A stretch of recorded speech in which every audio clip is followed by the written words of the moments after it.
Tell me something, Dr. Conley. Could breast cancer be prevented? This is a question that we hear a lot from our patients, especially when they're diagnosed with breast cancer. They wonder, could they have done something differently? And in many cases, we cannot do anything differently if the breast cancer was determined to develop and show itself. However, there are certain things that we can consider. And when we're considering how we prevent breast cancer, we think about the things that are risk factors for breast cancer.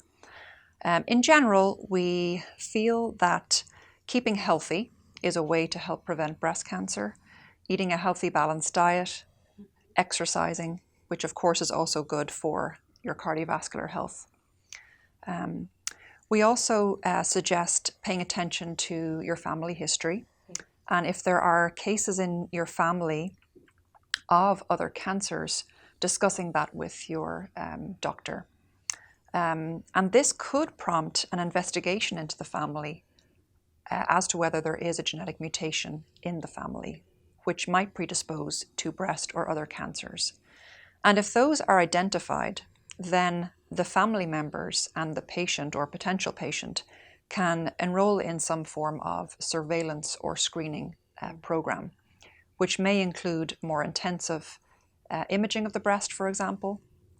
And this oftentimes can help to pick up breast cancers early or can prompt interventions which may prevent breast cancer. And some of these interventions may be surgery, so removal of the breasts or bilateral mastectomy is sometimes considered for patients with a high risk of breast cancer, or indeed removal of the ovaries, which can minimize the risk of ovarian cancer, but also potentially reduce the risk of breast cancer. We don't have strong associations with some hormonal manipulations. However, it has been shown in some large studies that replacement therapies like hormone replacement therapy may be associated with an increased risk of breast cancer. And so if that treatment is being considered, we ask for patients to have a very careful conversation with their doctor about the pros and cons of that type of approach. You know, I do a high risk clinic at Johns Hopkins, and many individuals that come to my clinic has a history of atypical ductal hyperplasia, which is a high risk lesion.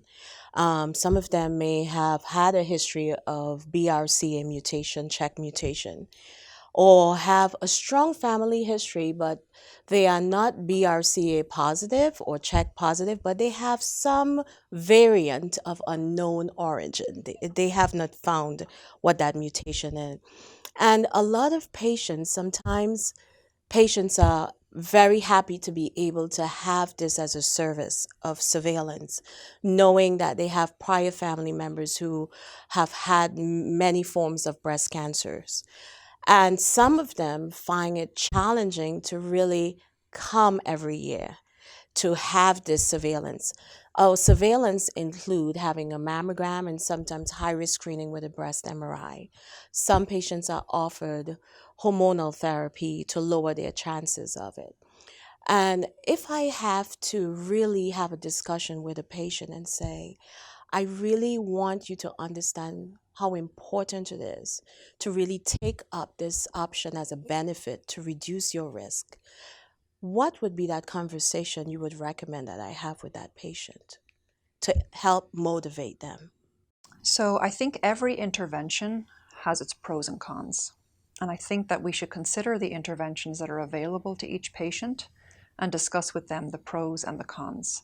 For example, if you are considering giving patients these hormone or anti-hormone agents, which can be used in some high-risk patients to prevent breast cancer, we can discuss with them the potential side effects of those agents and the potential benefit that they might obtain. How many women in 100 will we need to treat with these agents to help prevent a number of breast cancers? And I think really that patients like to hear all of that information and decide for themselves what is the right choice for them.